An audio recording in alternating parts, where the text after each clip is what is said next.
کہانی شروع کرنے سے پہلے آپ دوستوں بھائیوں سے گزارش ہے ہمارے نئے چینل کو زیادہ سے زیادہ محبت سے نوازیں۔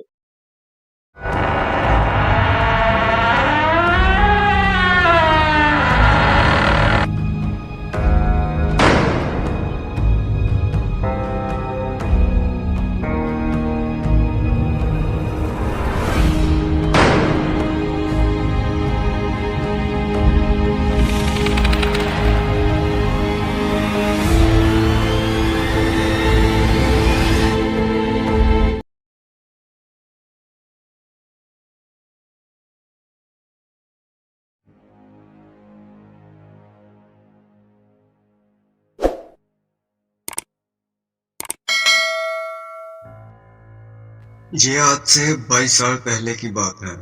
اس وقت میری عمر تقریباً 13 سال تھی۔ اسکول سے فارغ ہو کر میں مدرسے کا طالب علم بن چکا تھا۔ یہ میری خود پہ بیتی ہوئی ایک حقیقت کہانی ہے۔ دوستو، میرا نام عمران ہے۔ سوچا آپ کے ساتھ یہ کہانی شیئر کروں۔ ان دنوں ہمارے گھر کے کوئی پرابلم چل رہی تھی جس کی وجہ سے ہمیں مکان چینج کرنا پڑا۔ مکان تو ہم نے چینج کر لیا، لیکن جس جگہ پہ مکان ملا وہ علاقہ ابھی نیا تعمیر ہو رہا تھا۔ اس علاقے میں 10 سے 12 مکان تھے اور اس علاقے میں ایک ایسی بارہ تھی جو پرانی بارہ کے نام سے مشہور تھی۔ دکھنے میں تو بہت خوفناک لگتی تھی۔ اب اس بارہ میں کوئی آتا جاتا نہ تھا۔ یہ پاکستان بننے سے پہلے کی بارہ تھی۔ میں بتاتا چلوں کہ سردی اپنے عروج پر تھی۔ ایک دن اس علاقے کے لوگ ابو سے ملنے کے لیے آئے۔ اس جگہ کے بارے میں بتلایا اور کہا کہ مغرب کی اذان کے بعد اس بارہ کی طرف بالکل دھیان نہیں کرنا۔ ابو نے ان کو تسلی دی اور روانہ کر دیا۔ کچھ دن ایسے ہی گزر گئے تھے تو پھر وقت نے کروٹ بدلی کہ سب کچھ بدل کے رکھ دیا۔ مجھے ایک عادت تھی کہ میں ہر وقت درود شریف اور آیت الکرسی کی تلاوت کرتا رہتا تھا۔ یہ میرا معمول بن گیا تھا کہ جب بھی میں نے کہیں آنا جانا ہوتا تو آیت الکرسی کا حصار باندھ لیا کرتا تھا۔ ایک دن ہم سب بیٹھے ہوئے تھے تو باہر بچوں کے کھیلنے کی آواز آئی۔ اس سے پہلے کبھی اس طرح کی آواز نہیں سنی۔ ابو کہنے لگے، اس وقت بچوں کی آواز رات 8 بجے کا ٹائم تھا۔ سردی فل عروج پر تھی۔ ابو نے باہر نکل کے دیکھا تو وہاں کوئی بھی نہ تھا۔ تھوڑی دیر بعد پھر آواز آئی۔ اس بار تو ایسے تھا جیسے ہمارے دروازے کے بالکل پاس کوئی کھیل رہا ہو۔ ابو نے جا کر باہر دیکھا تو کوئی نہ تھا۔ ابو اس وقت سمجھ چکے تھے کہ یہ ہمارے ساتھ شرارتیں کر رہے ہیں۔ ابو نے ہم سب کو آ کے بتایا، یہ جنات کے بچے ہیں اور ہمیں تنگ کر رہے ہیں، کیونکہ جنات کا کھیل ایسا ہی ہوتا ہے۔ پھر تھوڑی دیر بعد ہمارا کسی نے دروازہ کھٹکھٹایا۔ ابو پھر گئے، دیکھا باہر کوئی نہ تھا۔ اب کچھ وقت ہی گزرا تھا تو ایک دم ایسے تھا جیسے ہماری چھت پر کوئی چل رہا ہو۔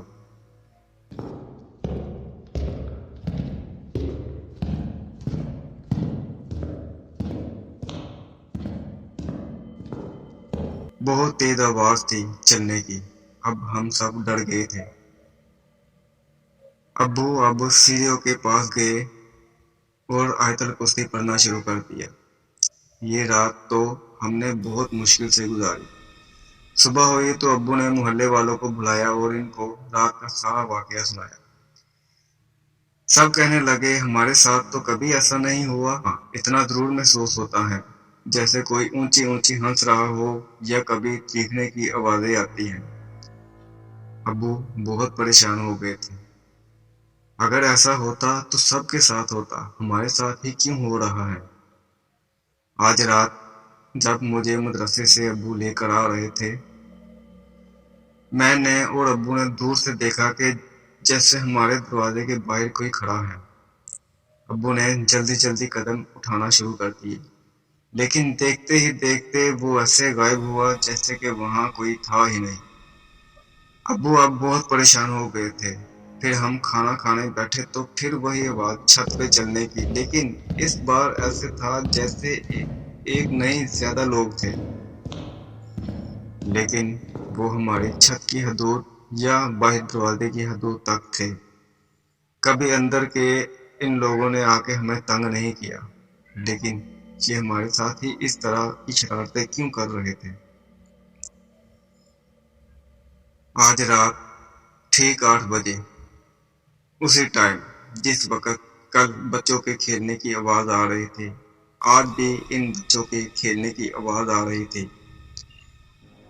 ऐसे था जैसे हमारे घर के बिल्कुल सामने खेल रहे हों, लेकिन आज इन्हीं खेलने वाले बच्चों के बीच से एक आवाज ऐसे आई जो मुझे बुला रही थी, मेरा नाम लेकर। आवाज ऐसी थी, इमरान बाहर आओ, हम खेलने आए हैं। आओ बाहर, हम खेलने आए हैं। ये बात सुनकर मेरे सब घर वाले घबरा गए और अब्बू ने मुझे जल्दी से पकड़ा और अपने साथ मुझे ऐसे चिपका लिया जैसे मैं कहीं भागने लगा हूँ। ये देखकर मैं भी डर गया था कि ये मुझे क्यों बुला रहे हैं। कुछ देर बाद दरवाजा ऐसे हिला जैसे किसी ने पकड़ के हिलाया हो और बहुत गुस्से से हिलाया हो। अब मामला हद से बाहर जा रहे थे। हमारा जीना हराम कर दिया था। खैर थोड़ी देर बाद जब ये आवाजें आना थम गई तो सब अपने अपने कमरों में चले गए। मैं अपने अब्बू के साथ ही सोता था। इस रात जो हुआ वो कभी मैंने सोचा भी ना था। अंदाजे से बता सकता हूँ तकरीबन रात के 2 बजे का टाइम हो सकता है। वैसे तो अब्बू की रातों की नींद हराम हो ही गई थी। अब्बू हमें छोड़कर कहीं जा भी नहीं सकते थे और हम किसी को बुला भी नहीं सकते थे, क्योंकि इस वक्त हर किसी के पास मोबाइल नहीं था। खैर इस दिन रात को 2 बजे अब अब्बू बाहर सहन में घूम रहे थे जैसे कोई चौकीदार अपने घर की हिफाजत कर रहा हो। मैं तो सो रहा था, मुझे एक आवाज ने घेरा। मेरे कानों में एक आवाज आई, इमरान, इमरान, इमरान, मैं तुमको लेने आई हूँ, चलो मेरे साथ। जैसे ही मेरी आंख खुली तो खुली की खुली ही रह गई।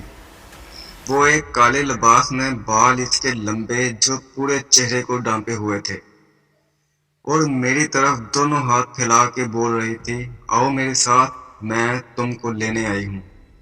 ये मंजर देखकर मैं बहुत खौफजदा हो गया था। मेरे मुंह से चीख भी नहीं निकल पा रही थी। वो अपने हाथों की उंगलियों के इशारे से और अपने आवाज से मुझे बुला रही थी। अब्बू तो बाहर शहर में थे, लेकिन ये मुसलसल मुझे आवाजें दे रही थी और मेरी चारपाई की चारों तरफ घूमने लगी। वो अपने पाँव से नहीं चल रही थी, बल्कि हवा में उड़ के मेरे चारों तरफ घूमने लगी। मैं ये सब कुछ देख देख तो रहा था, लेकिन डर की वजह से ना मैं चीख रहा था और ना मेरा जिस्म हिल रहा था, क्योंकि ये मंजर इतना खौफनाक था कि शायद मैं आप दोस्तों को इसकी फीलिंग महसूस नहीं करवा सकता। आप खुद अंदाजा लगा सकते हैं। दोस्तों, देखते ही देखते वो मेरे सामने आकर खड़ी हो गई। इस वक्त इसका कद इतना लंबा होता चला गया कि हमारे कमरे की जो छत है उसके साथ जा लगा, और अपने हाथ मेरी तरफ बढ़ाने लगी और बोल रही थी कि मैं अब तुम्हें ले जाऊंगी। ये सब देखना ही था, एकदम मेरे मुंह से चीख निकल गई। अब्बू ने मेरी चीख सुनी और मेरी तरफ भागे। मेरे सब घर वाले भी उठ गए। अब्बू ने मुझे जल्दी से उठाया और प्यार करने लगे। मैं चिल्ला रहा था, वो मुझे लेने आई है, वो मुझे अपने साथ ले जा रही है, वो मुझे अपने साथ लेने आई है। अब्बू मुझे कहते कि बेटा कौन है तुम्हें, कौन अपने साथ ले जाना चाहता है, कौन बुला रहा है तुम्हें। लेकिन डर की वजह से मैं कांप रहा था। अब्बू ने आयतल कुर्सी पढ़कर मुझ पे दम किया और सब घर वाले मेरे पास बैठ गए।